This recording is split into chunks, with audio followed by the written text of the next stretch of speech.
The road was already behind him, though he had never seen it, its dust settling quietly at his feet as the sounds of passing lives moved around him without pause, without notice, because when hope has been gone for long enough, even disappointment grows tired of speaking. He sat where he always sat, not waiting for change, not expecting interruption, just listening. The voices passed, the steps faded, life continued. And then, from within the noise of movement and indifference, a presence slowed, as though something unseen had decided not to pass by after all. Blindness had shaped his life so completely that it no longer felt like a condition, but like a boundary that defined where the world ended and where he began.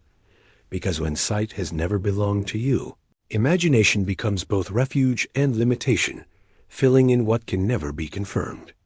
He had learned the world through sound and touch, through the texture of stone beneath his fingers, through the rhythm of footsteps that told him who was approaching and who was passing by without care, and through voices that often spoke about him rather than to him, as if blindness made him invisible in ways far deeper than sight alone.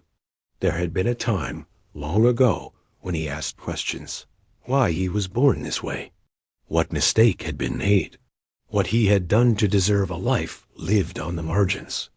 But questions fade when answers never come, and over time, resignation replaces protest, settling into the soul as something quieter, something easier to carry than constant longing.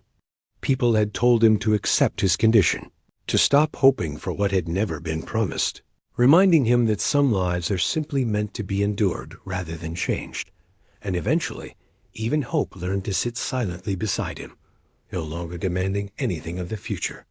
That day was no different from the others. He took his place along the road, holding out his hand not for healing, not for restoration, but for survival, listening as the familiar sounds of passing feet marked the hours without distinction. All hope had already been gone, and yet, somewhere within that ordinary procession of indifference, something slowed, something noticed, something refused to move on as expected. The man had been blind for as long as memory could reach, not because sight was taken from him at some point, but because it had never been given. And in a world where explanation often seeks fault, his condition had become a question others felt entitled to ask even when he could not answer it himself. He lived on the margins of a society that measured worth by productivity and blessing by visibility, where those who could not contribute were quietly set aside, tolerated but rarely engaged, and where blindness was often spoken of in whispers, as though it revealed something shameful rather than something human. Some believed his condition was the result of sin, a punishment carried invisibly from one generation to the next, while others treated it as a mystery best left untouched, because mysteries make people uncomfortable when they cannot be solved or assigned blame. He had heard every version. He had learned to endure them all. Stories about Jesus had begun to circulate through the roads and towns, carried by travelers and repeated by those who had nothing better to do than speak of change that always seemed to happen somewhere else. Stories of healings and restorations that sounded distant, almost unreal, especially to someone whose life had never offered even a glimpse of possibility. Some said he healed the sick. Others said he forgave sins. A few said he disturbed the order of things too deeply to be trusted. The blind man listened, not because he believed those stories belonged to him, but because listening was what he did best, gathering fragments of a world he could not see, aware that such stories rarely crossed the boundary between rumor and personal reality. On that day, the road was crowded, voices layered with excitement and curiosity, because Jesus was passing through, moving with purpose toward places and events no one fully understood yet, and the sound of that movement carried something different, something heavier than ordinary traffic. The blind man sensed it immediately. Not hope, not expectation, but interruption. Because when something truly different approaches, it does not announce itself with clarity. It unsettles the rhythm first. And in that unsettling, something long forgotten stirs, even in those who have learned not to ask for more. And still, he remained seated, his hand extended, not for a miracle, not for restoration, but for what had always sustained him until the moment arrived when remaining seated would no longer be enough.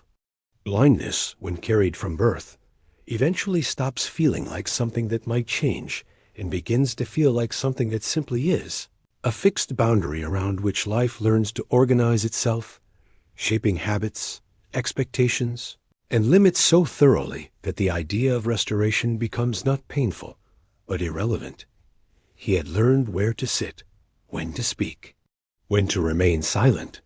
He knew which voices were kind, which were impatient, and which carried the subtle cruelty of indifference. And over time, those distinctions mattered more than hope, because hope, when repeatedly disappointed, becomes a burden rather than a comfort. People passed him every day. Some offered coins. Some offered nothing. Most offered nothing more than avoidance. No one offered solutions, because solutions imply the possibility of change, and change had long been removed from the conversation surrounding his life, replaced by acceptance dressed as wisdom, resignation mistaken for peace. Even the religious explanations brought no relief. If blindness was punishment, then it was undeserved. If it was mystery, then it was unhelpful. If it was fate, then it was final. None of those answers altered the simple reality that his world remained dark, and that whatever meaning others assigned to his condition did nothing to change how he navigated each day. By the time the crowd approached, by the time the movement along the road thickened with anticipation, the blind man did not expect to be noticed, because people like him were part of the scenery, familiar and easily overlooked, and familiarity rarely invites interruption. He remained seated. He did not rise. He did not call out. There was nothing left to ask. Human possibility had already been exhausted, not in a dramatic moment, but over years of quiet repetition, where every day confirmed what the day before had already proven, and the future offered nothing that the past had not already delivered. And it was precisely there, in that space where no expectation remained, where hope had been set aside not in anger, but in acceptance, that the boundary between what was assumed and what was possible stood quietly in place, waiting to be crossed. The moment did not begin with movement, but with attention, because before anything was said or done, the rhythm of the road changed, the flow of footsteps slowed, and the familiar indifference that had always surrounded him hesitated, as though something within the crowd had decided to stop instead of passing by. Someone spoke his condition aloud, not as accusation, not as explanation, but as a question. And in that question, everything that had once been settled began to loosen. He heard voices close now, nearer than they had ever been, speaking about him rather than around him. And for the first time, blindness was not treated as an inconvenience to be avoided, but as something worthy of attention, of presence, of pause. Then a voice addressed him directly, not with pity, not with instruction, but with invitation. What do you want me to do for you? The question carried no assumption, no correction, no urgency, only space. And in that space, the blind man felt something unfamiliar rise within him, something he had not allowed himself to feel for years, because allowing it had once been too painful. He answered simply, "That I may see." There was no elaboration, no justification, no defense, only a desire spoken aloud for the first time without shame. The response came not as explanation, but as action, not loud or dramatic, but deliberate, personal, unmistakably directed toward him. And in that moment, something shifted, not violently, not suddenly, but thoroughly, as though the boundary that had defined his entire life had quietly dissolved. Light entered where darkness had always been, not gradually, not partially, but completely. Shapes formed, colors emerged, faces appeared. The world, which had always existed only as sound and texture, revealed itself all at once, overwhelming and intimate at the same time. And the man stood there, no longer blind, no longer seated, no longer defined by what he lacked. Those nearby fell silent. No one moved. Because there are moments when even witnesses understand that words would diminish what has just occurred. Hope had not returned gradually. It had arrived fully formed, after having been gone for so long that no one had expected it to come back at all. For several long moments after sight returned, no one around him seemed capable of responding in a way that matched what had just unfolded. Because reaction requires reference, and nothing in their shared experience offered a framework robust enough to contain what they were witnessing. The man stood there, unmoving at first, not out of fear, but out of orientation, because when a world expands all at once after a lifetime of darkness, the body must learn to stand inside it, to trust what the eyes now deliver, to reconcile sensation with reality. And that reconciliation takes time, even when joy is present. He looked at the ground beneath his feet, noticing texture and color where before there had only been memory, then lifted his gaze slowly, cautiously, allowing faces to come into focus. Faces he had known only through voices, now revealed in detail, expression, and humanity. And with each glance, the weight of what had changed settled deeper into his awareness. Those closest to him watched with restrained disbelief, their instinct to celebrate held back by reverence, because something in the stillness of the moment suggested that sound would intrude rather than honor. And so they waited, letting the reality establish itself without commentary. Whispers began at the edges of the crowd, not yet forming declarations, but questions layered with uncertainty, as people compared what they were seeing with what they believed possible, struggling to align expectation with evidence, because the man they had passed every day without noticing was now standing before them transformed, unmistakably altered, undeniably whole. Some stepped closer, searching his face for confirmation that this was not illusion or coincidence, while others stepped back, unsettled by the implications of what had occurred, aware that if blindness could be undone so completely, then other certainties might also be less fixed than they had assumed. The man himself did not shout, nor did he proclaim what had happened in elaborate terms, because amazement does not always seek volume, and gratitude does not always demand explanation. Sometimes it simply stands present, breathing, absorbing, allowing the moment to exist before it is interpreted. The road that had once been a place of routine indifference now felt altered, not because the stones had changed, but because meaning had entered where none had been expected. And those who remained there understood, even if they could not articulate it, that the ordinary procession of life had been interrupted in a way that would not easily be forgotten. What followed was not celebration, but disturbance, the kind that unsettles comfortable categories and forces reflection, because when hope returns after having been gone for so long, it does not arrive gently. It arrives asking questions no one was prepared to answer. The change did not remain confined to that moment on the road, because restoration, once experienced, refuses to stay isolated, extending itself outward into identity, memory, and belonging, reshaping not only how a person moves through the world, but how the world responds in return.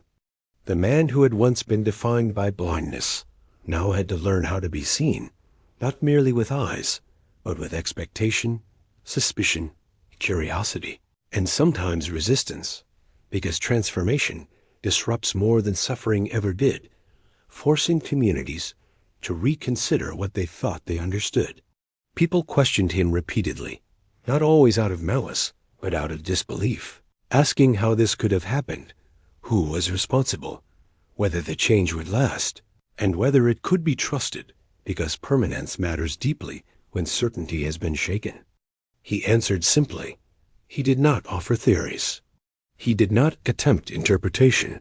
He spoke only of what he knew to be true, grounding his testimony not in explanation, but in experience.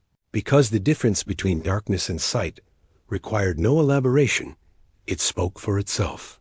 Some accepted his words quietly, allowing wonder to coexist with faith, while others resisted, unsettled by the implications, because if restoration could occur outside accepted order, then authority itself felt threatened, and questions multiplied rather than resolved.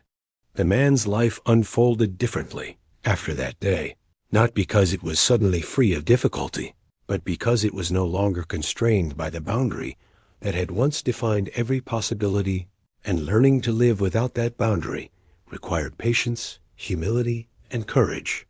He had to relearn distance, direction, expression, and recognition, absorbing a world far more complex than the one he had known through sound and touch alone, discovering that sight brings not only clarity, but responsibility, because to see is also to witness, to be accountable for what is revealed. What remained constant was not certainty, but gratitude, not as a performance, but as a posture, shaping how he moved through each new day, aware that what had been restored was not owed, not negotiated, and not explained. The miracle did not resolve every question. It created new ones. And those questions continued to echo long after the crowd dispersed, long after the road returned to its ordinary rhythm, leaving behind a life quietly altered, carrying within it the enduring impact of a moment when hope returned only after it had already been abandoned. There are moments in life when hope does not disappear in a single instant, but fades slowly, worn down by repetition, by unanswered questions, by the quiet accumulation of days that look exactly like the ones before them. And for the blind man, hope had faded so completely that he no longer recognized its absence as loss, but as normality. He had learned how to live without expectation, how to navigate a world that did not pause for him, how to accept limitations not because they were just, but because resisting them required more energy than endurance, and over time, endurance became his only remaining skill. That is why what happened on that road cannot be understood as the reward of faith, because faith, as it is often imagined, was no longer active in him, no longer asking, no longer seeking, no longer reaching forward, having already been laid to rest alongside dreams that never materialized. And yet, the moment did not require belief in order to unfold. It did not wait for readiness. It did not respond to effort. It did not align with timing or preparation. It arrived in a space where nothing was being demanded, where life was simply continuing as it always had, indifferent and unremarkable, until it was interrupted by a presence that refused to accept the boundaries everyone else had already agreed upon. Perhaps this is what unsettles us most about stories like this one. Not that healing occurred, but that it occurred after hope had already been abandoned, after expectation had been silenced, after the future had been quietly accepted as unchangeable. Because if restoration can arrive at that point, then it is no longer something we can control or predict, no longer something that belongs to effort or merit, but something that moves according to a different order altogether. The blind man did not receive answers that day. He received sight, and with it came a world far more complex than the one he had known before. A world filled with beauty and contradiction, with kindness and resistance, with wonder and doubt existing side by side, and learning to live within that world would take far longer than learning to see it. Those who witnessed the moment were left with questions they could not easily resolve, because once certainty is disrupted, it does not return quietly, and the implications of what they had seen reached far beyond the man himself, touching assumptions about suffering, blame, worth, and limitation. Some would carry the memory as quiet faith, others as discomfort, many as unresolved tension.